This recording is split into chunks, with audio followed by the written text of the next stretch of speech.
Fala minhas amigas, fala meus amigos, tudo jóia? Eu sou Saulo Novaes, um curioso, e sejam todas bem-vindas, sejam todos bem-vindos ao meu, ao seu, ao nosso Papo no Auge, um programa voltado a ideias, sem censuras, sem preconceitos, gerando para você conteúdo muito inteligente, por essas ondas sonoras, sempre um especialista por episódio, muita informação, muito conhecimento sendo gerado de modo a amplificar a voz da ciência, a voz docente, a voz da educação. Eis o nosso propósito, vamos pro auge.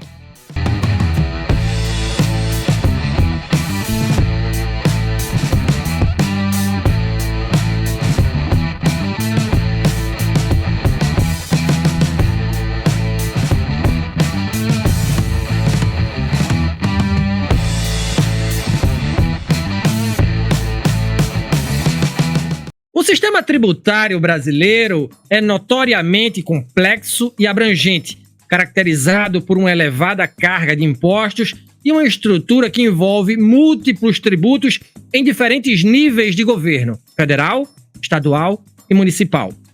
Essa complexidade gera ineficiências, desigualdades e dificuldades para empresas e cidadãos. Diante desses desafios, a reforma tributária busca simplificar o sistema, promover maior justiça fiscal e melhorar o ambiente de negócios no país, visando um modelo mais transparente e eficiente de arrecadação. Será mesmo? Bom, quem nos responde é a positiva e inquieta professora e advogada Mary Elby. Ela é pós-doutora em Direito Tributário pela Universidade de Lisboa. Aliás, uma das 4 primeiras mulheres no Brasil com essa chancela. É doutora pela PUC em Direito Tributário, a PUC de São Paulo, e mestra pela Universidade Federal de Pernambuco em Direito Público, Moral e Conhecimento. Para falar sobre o tema em questão, a nossa convidada tem de sobra. E para dar um molho, ela é pernambucana. Então, vai ter sotaque pernambucano em dose dupla, sim, aqui no Papo no Auge. Bem-vindo, professora Mary. Bom tê-la aqui no Papo no Auge, satisfação imensa. E como primeiras perguntas, são perguntas de praxe que a gente faz aqui, né? Quando é que começa a sua jornada pelo direito, pela docência e pelos estudos tributários? Bem-vindo, professora. Obrigada, Saulo. Quero cumprimentar todos, dizer que é uma felicidade estar aqui com vocês, né? E ao lado de outro pernambucano, né? Porque tudo que é de Pernambuco é o melhor, o maior, o primeiro do mundo, né? E para falar desse tema que vem sendo objeto do meu foco de estudos, né? Eu escolhi Direito, né, como faculdade, né, primeira, fui laureada de turma, e a questão a vocação pelo direito tributário saiu exatamente que eu terminei a faculdade, fui fazer concurso, e fiz concurso para a Receita Federal, Procuradoria da Fazenda, passei nos dois, escolhi a Receita Federal, onde fui auditora fiscal por 27 anos, depois pedi exoneração, e comecei a dar aulas. Aí foi a época que coincidiu com o meu pós-doutorado, doutorado, escrevi livros e pedi exoneração e fui advogar. Abri meu escritório de advocacia em Recife e em São Paulo, e tenho estado presente em todas as discussões tributárias como forma de contribuir como cidadã, professora, estudiosa, para aperfeiçoamento do nosso sistema tributário, que, como você falou, nós temos um sistema complexo, uma carga tributária pesada, e isso traz entraves tanto para a economia como para as empresas, para a própria arrecadação tributária, e resulta caindo no bolso do povo, que eu digo, não é contribuinte, é pagador de imposto. Então, nós, como pagadores de impostos, temos o direito de ter um sistema mais simples, mais transparente. E com esses estudos, eu tenho participado de debates na Câmara dos Deputados, audiências públicas no Senado, exatamente trazendo contribuições para esse sistema melhorar, tendo em vista a proposta de reforma tributária que foi aprovada no ano de 2023, embora tivesse sendo discutida há muitos anos, a proposta realmente aprovada só foi conhecida no minuto da votação. Então, muita gente não leu, não conhecia qual era essa proposta, e a Câmara aprovou. A emenda constitucional 123, né, e 123 não, 132, desculpe. É porque a outra da Lei Geral da Microempresa que eu participei foi a 123. Então, a emenda 132, onde foram criados novos tributos em substituição aos anteriores. Então, antes nós tínhamos PIS e COFINS, tributos federais, que vão ser substituídos a partir de 2026 pela CBS, Contribuição sobre Bens e Serviços. O ICMS e o ISS, ICMS é um tributo estadual e o ISS é um tributo municipal, que vão ser substituídos pelo IBS, Imposto sobre Bens e Serviços. Entretanto, embora comece em 2026, vão ter uma longa transição até 2032, e apareceu, de repente, o imposto seletivo, que seria o imposto do pecado. Não é bem isso, depois a gente fala. Né? Só que, paralelamente, outros tributos continuam. Esses são tributos apenas sobre o consumo, é aquele que você paga quando compra um produto, certo? E aí, o que é que acontece? Temos contribuição de iluminação pública, que hoje vão ser sobre 3 hipóteses. A reforma também mexeu no ITBI, no imposto sobre contribuições e doações. Então, foi uma forma também de ajustar os tributos para aumentar a carga tributária que nós pagamos ao final de contas. Pois é, a gente vai entrar no cerne da reforma tributária, professora, mas antes, para a gente ser bem didático aqui, né, e bem objetivo, eu queria que você explicasse aqui para a nossa audiência o que é um tributo. Enquanto nação, quando a gente começa a ter nossos impostos inseridos dentro de um sistema tributário, como é que está posto o sistema tributário brasileiro em linhas gerais, professora? Se a gente for pegar o histórico dos tributos, você vai ver que tinha época que nas guerras o vencedor levava o patrimônio, os animais, ficava com a terra, levava até mulheres como um tributo por vencer. E aí, graças a Deus, apareceu a lei, o princípio da legalidade, que os tributos teriam que ser exigidos por lei. Então, o princípio da legalidade foi muito importante no sentido de ter regras conhecidas e que as pessoas obedecessem. Mas o que é o tributo? O tributo é exatamente o que as pessoas pagam, né? O povo paga, para que haja um Estado organizado, para que sejam oferecidos serviços de saúde, educação, segurança, para que o Estado se organize e organize também a satisfação das necessidades das pessoas. Então, esse seria o objetivo do tributo, e por isso que as pessoas deveriam pagar. Temos países em que a carga tributária é muito mais alta do que o Brasil, e as pessoas pagam com toda satisfação. Exatamente por quê? Porque elas pagam para ter o serviço público e têm esse serviço público. No Brasil, a carga tributária fica muito mais alta. Por quê? Porque além de pagarmos os tributos para termos esse serviço público, não temos um serviço público de qualidade. E aí, em substituição, a gente precisa ter plano de saúde, botar filhos em escolas particulares, segurança. Então, esse tributo, que já é oneroso, ele fica mais oneroso ainda, porque não temos o retorno dos serviços públicos que deveriam acontecer. Mas o tributo é necessário. É necessário por quê? Porque o Estado não, ele até fabrica dinheiro, mas ele, para fabricar esse dinheiro, precisa ter um lastro, precisa ter uma economia girando, precisa ter empregos, precisa ter uma série de coisas e fazer investimentos. E para que ele faça isso tudo, precisa de recursos. E esses recursos são dados por quem? São pagos pelo povo. Então, o povo quem banca o Estado, paga para ter esse Estado e ele deve corresponder. Se ele não corresponde, se o serviço não é de qualidade, aí é uma outra coisa que cada cidadão tem que refletir na hora do voto. E aí o voto é muito importante. Por quê? Porque você vai votar naquele político que vai fazer as leis, que vai estabelecer os impostos, que vai fazer a destinação do gasto público, onde ele vai ser gasto e se vai ser no serviço que vai lhe atender.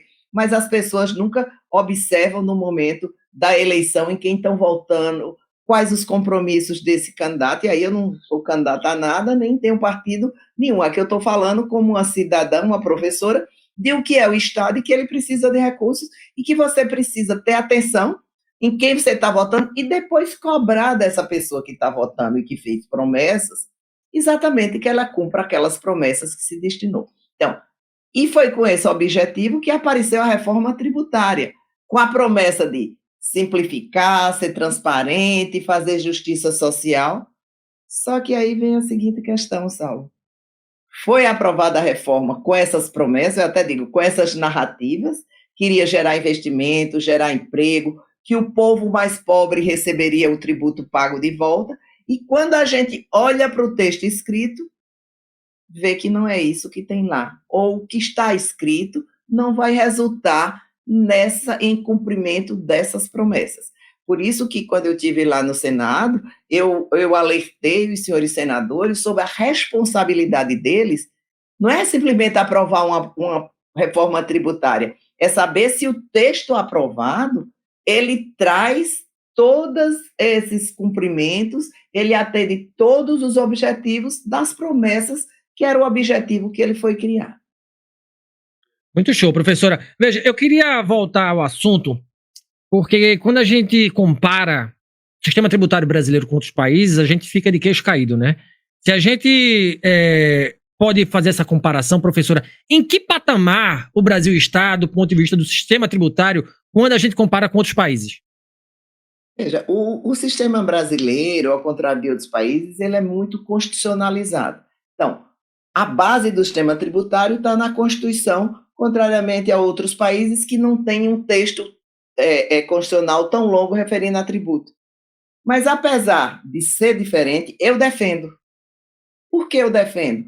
Porque nós temos textos na Constituição e são feitas muitas leis inconstitucionais em que o Supremo é chamado para julgar essa constitucionalidade, ou seja, falta um pouco de seriedade na elaboração das leis tributárias que ferem a Constituição. Imagine se isso não tivesse na Constituição e fosse só na lei ordinária, tendo os limites, os contornos na Constituição. Ainda acontecem abusos e inconstitucionalidades. Imagine se tivesse só no livre poder de um legislador ordinário. O legislador ordinário é aquele que tem um quórum, ou seja, precisa de um número menor de parlamentares para ser aprovado. Foi nesse caminho que teve a emenda constitucional, que foi aprovada com o contorno da reforma tributária, e agora estão sendo debatidos 2 projetos de leis complementares para complementar o texto constitucional, trazendo o detalhamento do que se desejava na Constituição.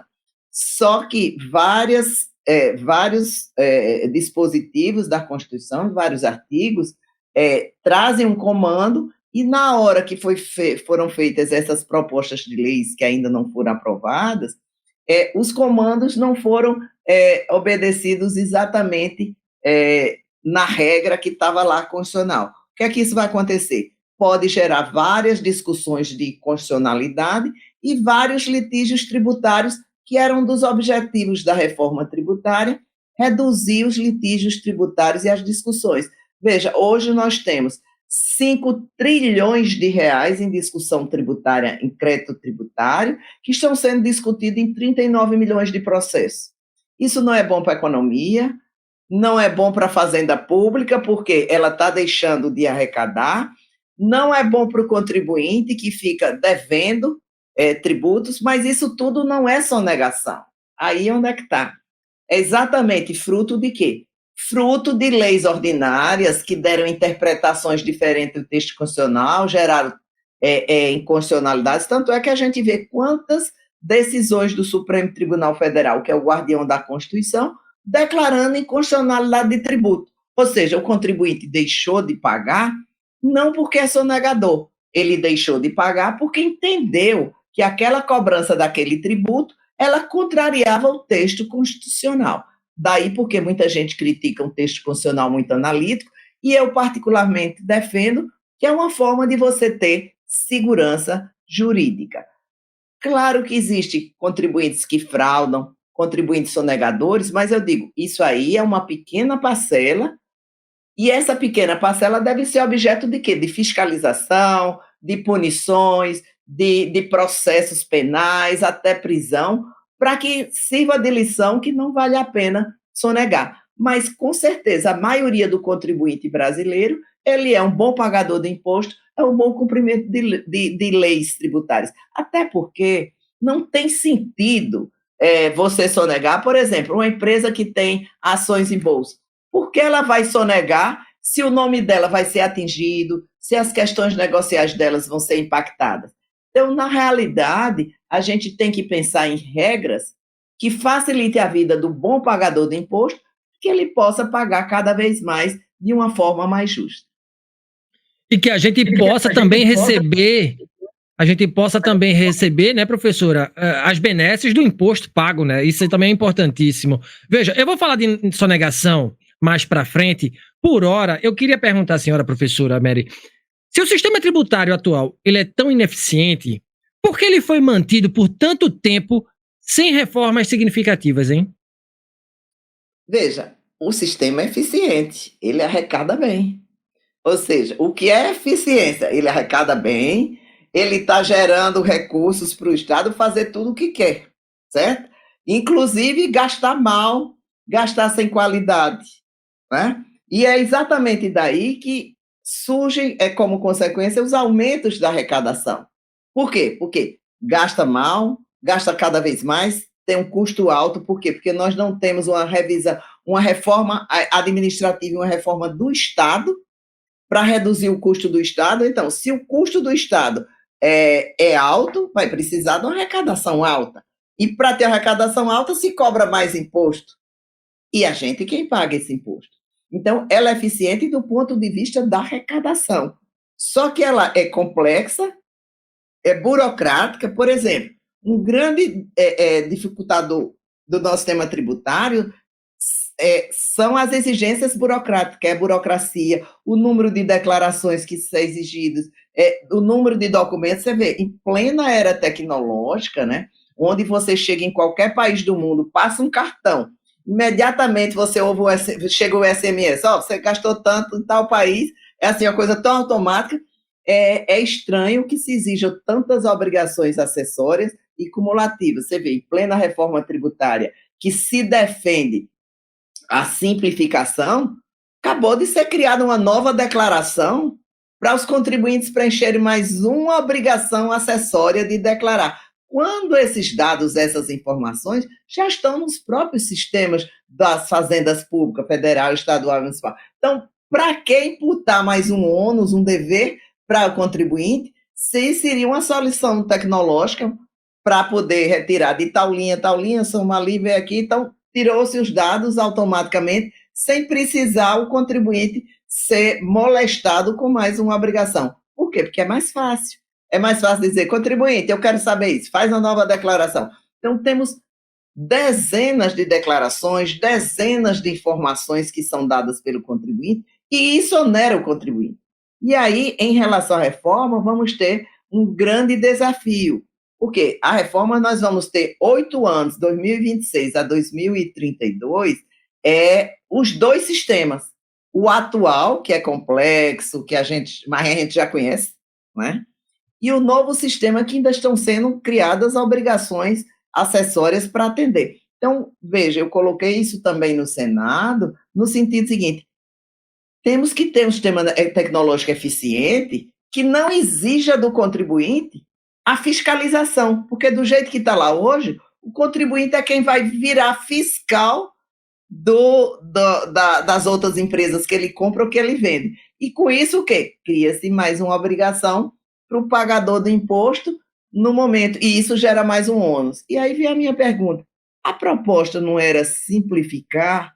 Então, se era para simplificar, o sistema tecnológico tem que ser eficientíssimo para ele apurar tudo. Veja, hoje nós temos um grande exemplo da declaração de imposto sobre a renda pessoa física. Ela já chega praticamente preenchida. Por quê? Tudo que a gente fez durante o ano, aplicou no banco, pagou o cartão, fez isso, ela já pega tudo isso e bota num sistema e já traz para a gente a declaração pré-preenchida com todas as informações públicas que a gente tem. Isso é importantíssimo e um facilitador. Por quê? Porque o contribuinte vai chegar ali, vai só verificar se eu fiz, não fiz, etc. E aí vai terminar de preencher facilmente. Temos que ter um sistema desse, inclusive está previsto que haja um sistema tecnológico onde o contribuinte já receba algo mais ou menos, a pessoa jurídica receba mais ou menos as informações. Por quê? Quando ela compra, é emitida uma nota fiscal no sistema eletrônico. Quando ela vende, é emitida uma nota fiscal no sistema eletrônico. Então, o sistema eletrônico se cruze lá e manda essas informações para serem acessadas pelo contribuinte e conferir, porque pode ter informações equivocadas, e aí sim ele confirmar as informações dele. Isso é importantíssimo. Então, tem que existir esse sistema para que possa funcionar a reforma tributária. E aí é interessante que você vê, em plena era tecnológica, pouquíssimos municípios têm nota fiscal eletrônica. Então, existe a nota fiscal eletrônica federal, a estadual, a municipal, tem municípios que não têm. Então, não se admite mais que haja informações em papéis, né? E que não tenha um sistema tecnológico. Então, um dos primeiros pilares para essa reforma tributária funcionar vai ser esse sistema tecnológico, que seja informativo, que se consolide todas as operações da empresa. Imagina uma operação como uma grande empresa que tem filiais em todo o Brasil, que compra de vários fornecedores, que vende para dezenas de empresas, centenas de empresas. Ela não vai poder ter o controle sobre isso. Ah, mas não tem hoje, é pior? Sim. Então, esse é o sistema ineficiente para o contribuinte, embora seja eficiente para a arrecadação. Não queremos uma reforma para mudar? Então, vamos começar com essas mudanças para facilitar a vida, não do fisco, da arrecadação da fazenda pública, mas para facilitar a vida de quem paga e ele pagar melhor e com custo menor de apurar esse tributo. Custo menor, gostei disso. Custo menor. Ô, professora, veja, a gente está aí há 40 anos discutindo no Brasil a reforma tributária, né? Finalmente foi aprovada no dia 15 de dezembro de 2023, cujo mote é simplificação. Você já falou isso aí várias vezes. As minhas perguntas são: qual vai ser o impacto dessa reforma para os governos, para a sociedade, para os negócios, se a reforma tributária aprovada, né, ela simplifica o sistema? Porque há tantas divergências entre especialistas e gestores públicos sobre seus impactos reais? Veja, eu não acredito que ela vá simplificar. Por quê? Porque a simplificação foi concentrada no seguinte: ora, hoje temos 27 legislação do ICMS e teremos apenas uma lei. E é interessante, né? Então, em vez da lei do PIS e do COFINS, que é confusa, cheia de emendas, do ICMS e do ISS, teremos apenas uma lei. Então, saiu uma emenda constitucional, uma lei onde se diz o que é o fato gerador, quem paga o imposto, como ele paga, etc. Mas já temos uma outra lei apenas para o IBS, né? Quer dizer, então já não é só uma lei. E aí tem um dos pontos que eu acho que um dos dificultadores da reforma é exatamente quem vai aplicar essa lei e quem vai interpretar. Por quê? Porque a CBS, que é federal, vai ser aplicada e interpretada pela Receita Federal. E o IBS, que é estadual e municipal, vai ser aplicada pelo Comitê Gestor. Aí você diz, Comitê Gestor é um novo órgão que vai ser criado. E aí eu tenho dito, ele manda mais que deputado, vereador, prefeito e governador. Por quê? Porque hoje você paga ICMS e vai direto para o Estado, você paga ISS e vai direto para o município, e agora não. Quando você pagar o IBS, ele vai para o Comitê Gestor, o Comitê Gestor operacionaliza e depois é que repassa para estados e municípios. Mas um dos pontos graves é o seguinte: quem vai interpretar? É uma mesma lei? Ora, tinha que ser uma só interpretação. Então, eu não posso admitir que uma mesma lei seja... Ah, mas são dois tributos. Veja, são dois tributos por questão de arrecadação, de acomodação dos entes federativos e para impactar menos estados, municípios e União, ou seja, todo mundo continuar mandando. Então, nesse caso, quem vai interpretar? Ora, a CBS vai ser interpretada pela Receita Federal, vai ser executada pela Procuradoria da Fazenda Nacional, pessoas competentíssimas, grandes amigos, eu não estou questionando isso, eu só estou dizendo que é uma lei que vai ser interpretada pela área federal e uma lei que vai ser interpretada pelo Comitê Gestor e estados e municípios. Eu até disse, senhores senadores, se não for colocado um limite, daqui a pouco teremos vários regulamentos, porque não foi vetado, vários regulamentos de estados e municípios interpretando a lei. E aí, cada cabeça é uma sentença. Você sabe que o direito tem uma interpretação, cada pessoa que lê, interpreta, né? E, normalmente, a interpretação fazendária é a seguinte: como é que eu arrecado mais? E o contribuinte é assim: como é que eu pago menos? Então, você vê já as divergências.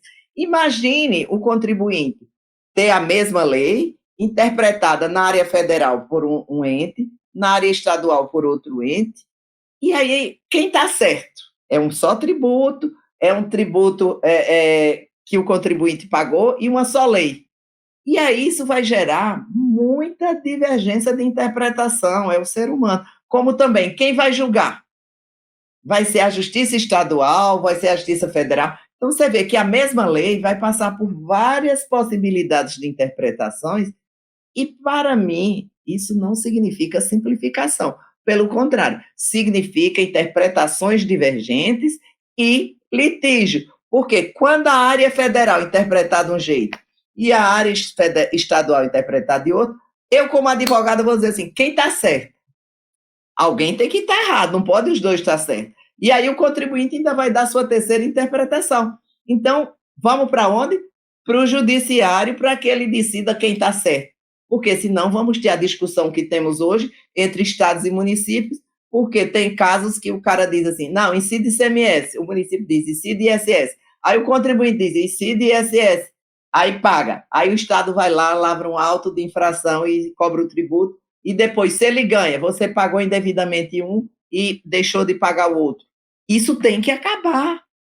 Era o objetivo da reforma tributária. Porque simplificação não é ter uma só lei. Simplificação é quem vai aplicar essa lei olhar de um jeito só. Senão, onde vai impactar? Impactar exatamente na segurança jurídica e nas empresas. E nas empresas impacta nos pagadores de impostos.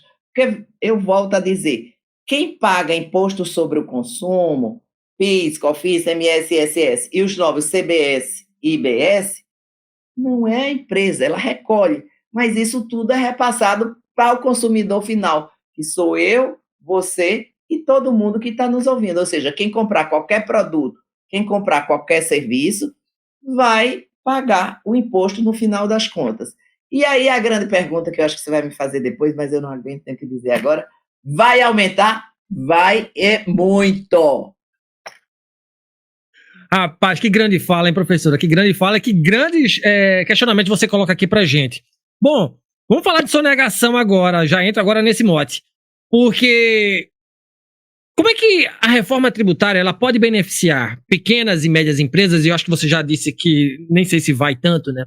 Se potencialmente elas terão que lidar com novas formas de tributação que ainda elas não dominam, esse desconhecimento não é um campo aberto para novas formas de sonegação fiscal, mesmo com a criação de um imposto único sobre consumo, proposta da reforma que, em tese, eliminaria essa burla tributária, professora? Veja, os defensores ferrenhos da reforma tributária dizem que vai acabar com a fraude e vai acabar com a sonegação. Por quê? Porque vai ser criado um sistema split payment, né? E esse split payment vai ficar mais fácil. É um Pix, tá? Então, ou seja, você paga aqui e na mesma hora o dinheiro é creditado. Onde? A parte do fornecedor e a parte da fazenda. Então, com isso, os defensores dizem: não, acabou-se a fraude, acabou-se a sonegação. Mas não é tão simples assim. Se você fizer vendas por fora, acabou-se, não é atingido pelo Pix, nem atingido pelo Split Payment, né? Então, reduz a fraude, mas ela não é completa. Por quê? Porque existe a inteligência do contribuinte brasileiro, ela é incrível, né? Doutor Everardo Maciel, que foi secretário durante vários anos, ele dizia: uma vez eu fiz um sistema, esse sistema é insonegável, ninguém vai conseguir fraudar. Aí testaram, ninguém consegue fraudar. 8 dias depois chegou o chefe lá da arrecadação e disse: secretário, você não vai acreditar, já arranjaram um jeito de sonegar. Aí ele disse: eu mandei buscar o cara e disse o seguinte: eu não vou fazer nada contra você, Só me diga como é que você descobriu tão rápido um jeito de burlar o sistema. Então, a inteligência do fraudador, ela é muito grande. Eu não estou defendendo, eu acho que ele tem que ser punido, por quê? Porque o fraudador, ele prejudica o bom pagador. Por quê? Porque a arrecadação tem que ser X, e se o fraudador não paga, falta dinheiro e vai se buscar no bolso de quem? No bolso do pagador. Eu digo que fraude e sonegação é questão de aparelhamento da fiscalização. Ou seja, os órgãos de fiscalização, e nesse ponto, eu fui da Receita Federal com muito orgulho e honra, existe todo um preparo e competência técnica para fiscalizar. Tem que nomear mais fiscais, tem que melhorar os sistemas, mas não é justo que, por conta disso, se crie dificuldades para o bom pagador de imposto. O deputado Raul, outro dia, numa audiência pública, disse o seguinte: vai acabar a sonegação no Brasil porque existe 20% de sonegadores. Eu disse: espera ainda. Então, por conta de 20% de sonegadores, você vai punir os 80% bons pagadores com sistemas que vão dificultar a vida dele operacional. E aí, vou tentar explicar um ponto que eu acho fundamental, que vai criar impacto sobre as empresas, é exatamente o quê? Você só vai ter crédito se houver o pagamento. Como é hoje o sistema complexo? Eu compro o valor do imposto que tem naquela... Eu sou empresa, tá? Eu sou distribuidora, estou comprando da indústria.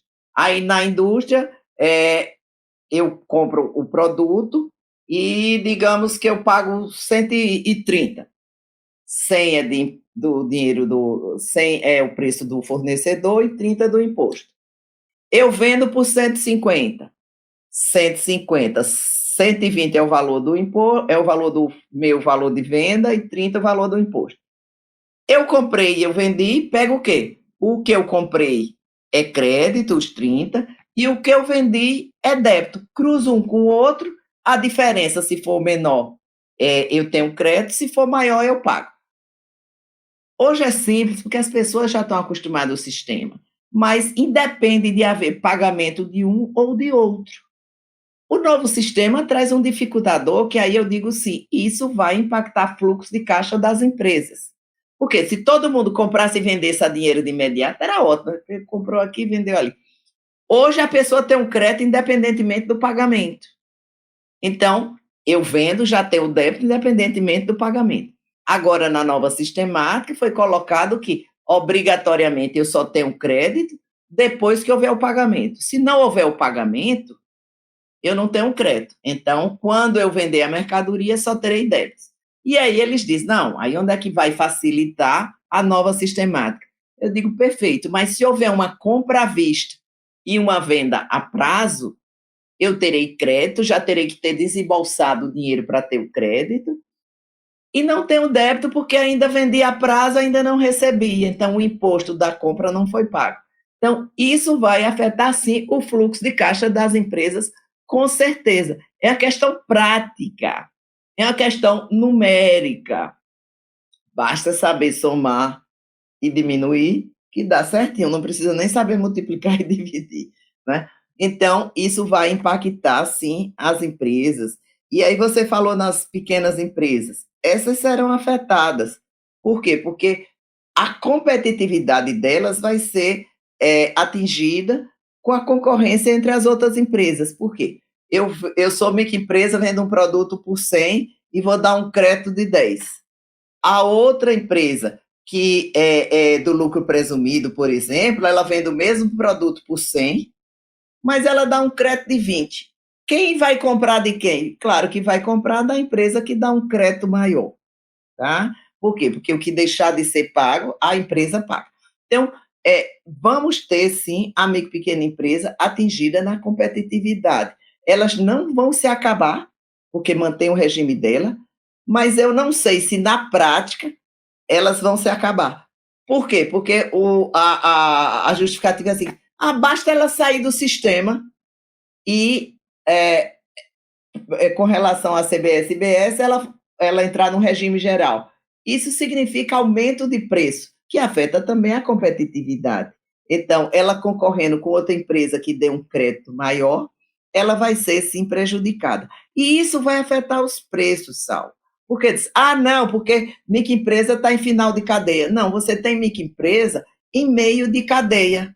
Onde? Serviços de tecnologia, de limpeza, de segurança, de contabilidade, que vão estar no meio da cadeia da indústria, no meio da cadeia do comércio, e aí isso vai afetar os preços, e quem vai pagar a conta no final? O consumidor final, que é o pagador final do imposto. Impacto grande, professor, impacto grande. Veja, eu queria agora a minha próxima pergunta, de forma muito prática, muito objetiva. Se a reforma ela pretende reduzir a carga tributária sobre o consumo, como é que o governo compensa a perda de receita sem aumentar outros impostos? E o que é que fica mais barato e o que fica mais caro com a reforma tributária, professora? De forma bem didática. De forma bem didática, não vai diminuir tributo de ninguém, certo?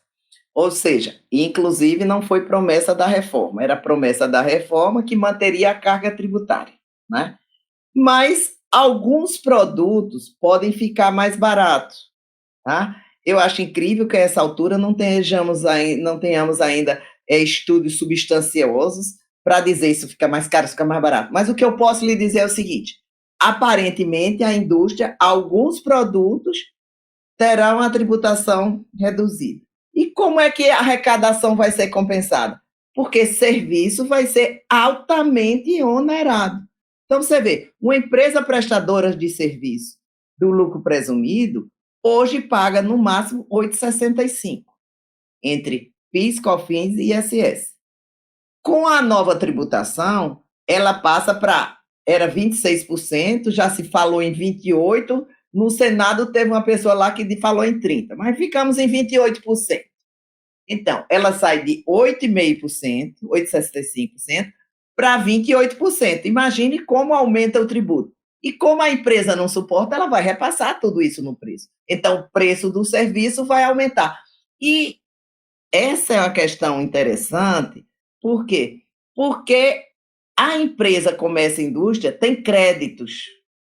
A empresa prestadora de serviço não vai ter créditos. Por quê? Porque o maior insumo dela é a mão de obra, porque a prestadora de serviço é quem mais emprega. E mão de obra não dá crédito, então ela vai pegar a carga tributária cheia.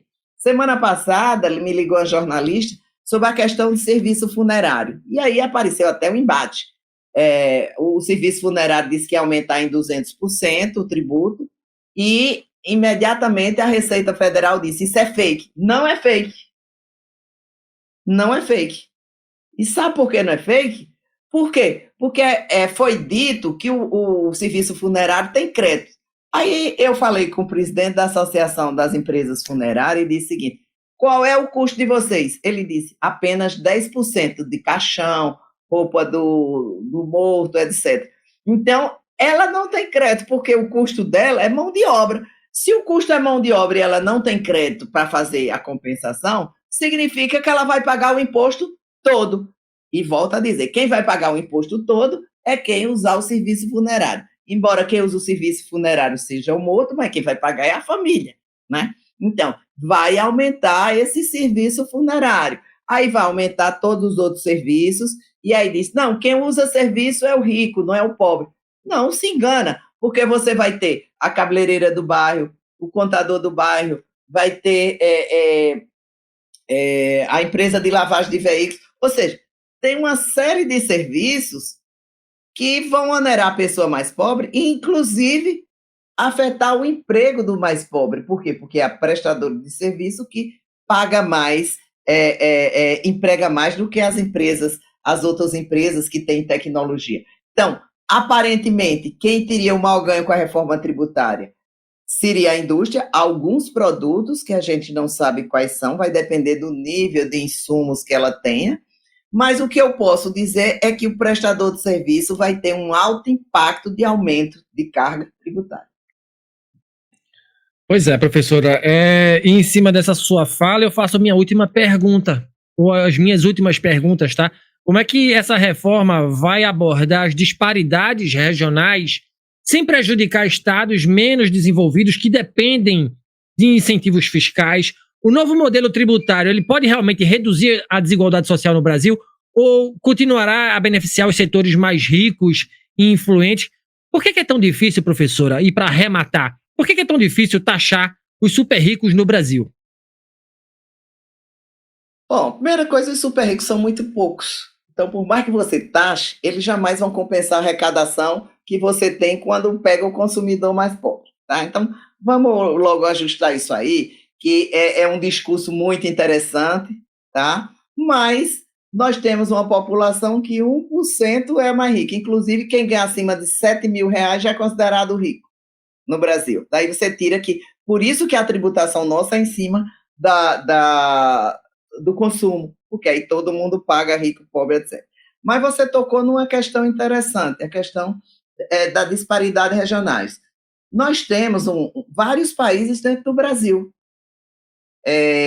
estados mais desenvolvidos, estados menos desenvolvidos, e aí a gente, se for estudar a história, porque, por exemplo, o Nordeste é menos desenvolvido, ele era mais rico, capitanias hereditária, açúcar, não sei o que lá, depois uma opção do Brasil foi investir na industrialização do Sul, na política. Então, não foi o Nordeste que quis ficar assim, foi uma questão de política econômica, social, etc. Não vou entrar nesse detalhe, que aí já vem para a história. Mas o que eu posso lhe dizer?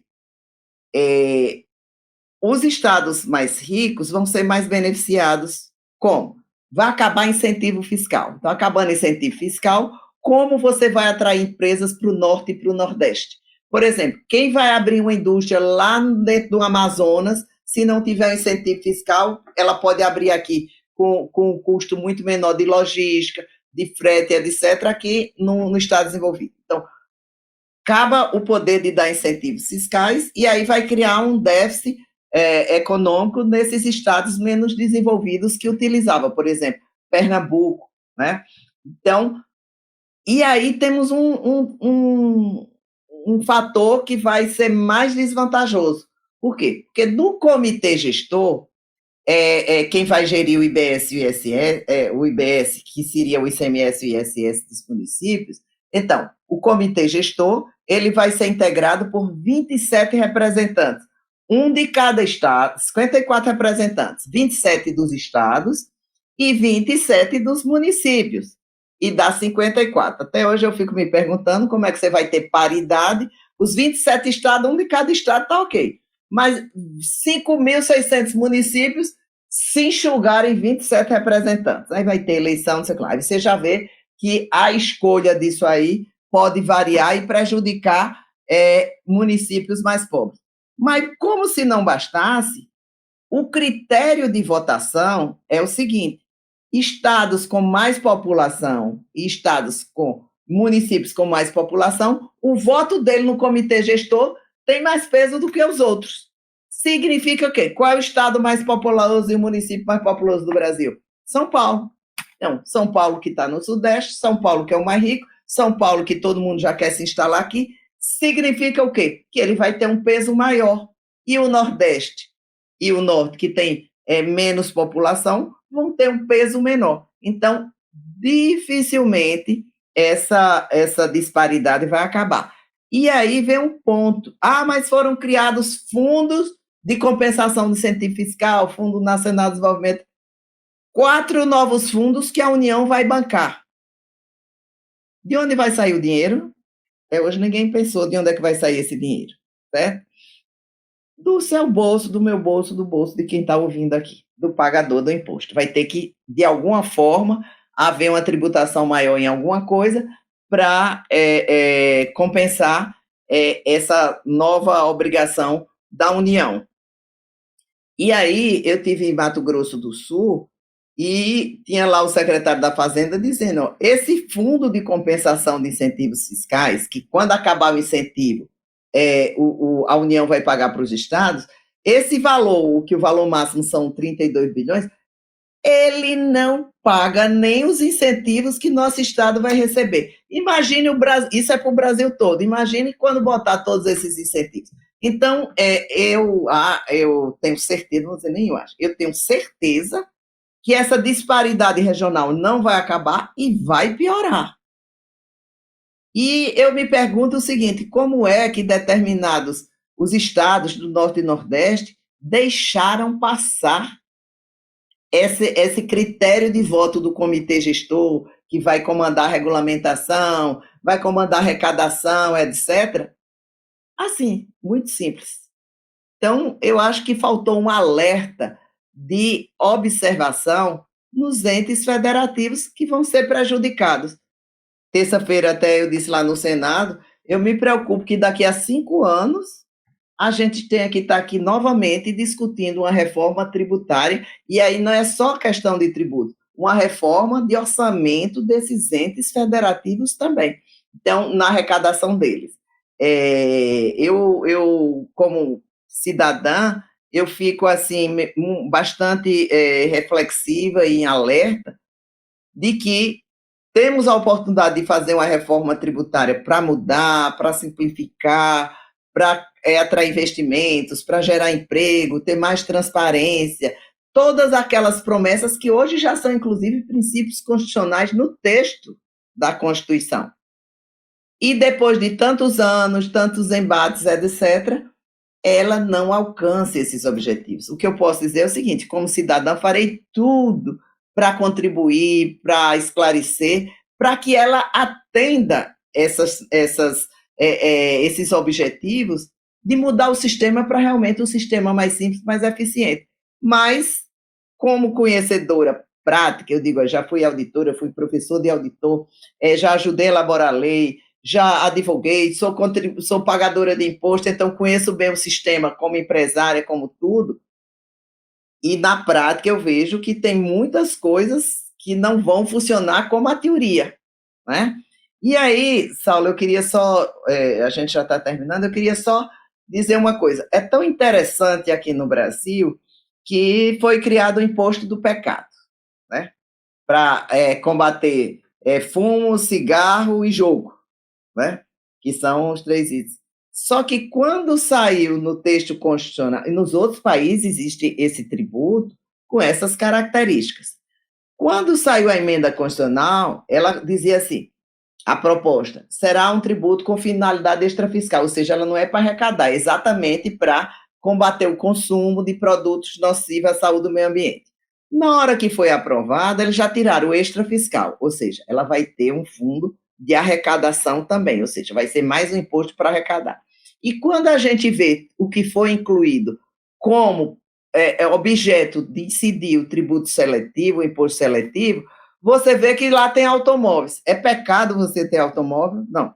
Mas, digamos o seguinte, são operações, né, de produtos que tragam prejuízo para a saúde e para o meio ambiente, né? Automóvel faz mais mal ao meio ambiente? Não, quem faz é o combustível que utiliza, né? Então, para você ver como, na realidade, eles quiseram pegar automóvel, por quê? Porque é uma fonte certa de arrecadação, né? Então, você vê que houve assim um certo desvirtuamento do objetivo do imposto.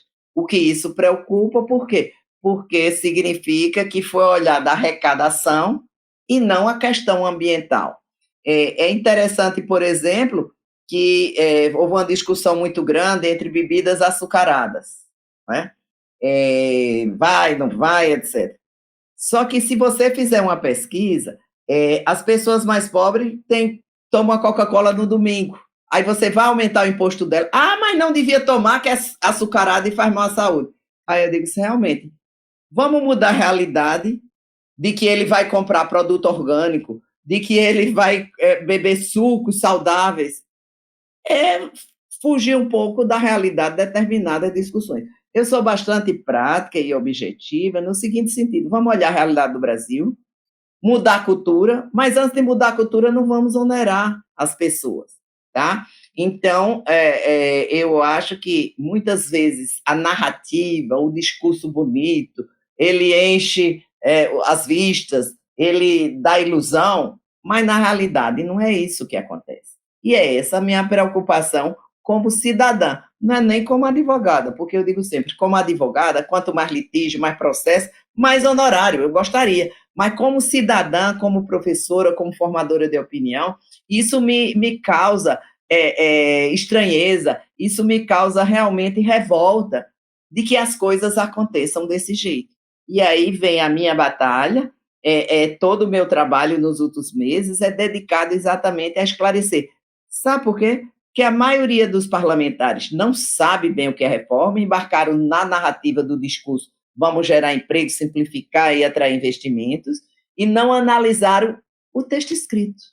Porque uma coisa é a ideia e outra coisa é o texto escrito. E é ele que vai ser aplicado, vai ser interpretado, e quem infringir esse texto escrito vai cometer uma infração e vai ser autuado, e vai ter pesadas multas, etc. Então, tem várias coisas que precisam ser ajustadas para que a reforma tributária possa realmente alcançar. E esse é o momento ainda, né? Nós estamos aqui no mês de agosto de 2024, o PL 68, que regulamenta o IBS e CBS, foi aprovado na Câmara, mas está em debate no Senado, e o PL 108, que regulamenta o Comitê Gestor, ainda está sendo debatido na Câmara dos Deputados. Então, ainda dá muito tempo de fazer esses ajustes para que essa reforma atenda aos objetivos de tornar o nosso sistema tributário mais simples, mais transparente, mais cooperativo. Gente, lá tem o princípio da cooperação.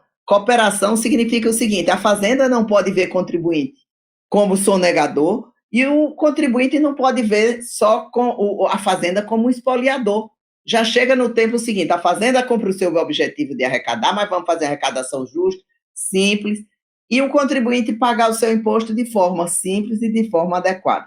Para quê? Porque só aí nós teremos um verdadeiro sistema tributário de que seja eficiente, que seja simplificado e que possa realmente dar segurança jurídica, porque litígio não dá segurança jurídica e o investidor não olha só para a carga tributária, ele olha para a segurança jurídica e diz o seguinte: eu investi 1.000 e sei que vai ser assim o processamento daqui a um tempo.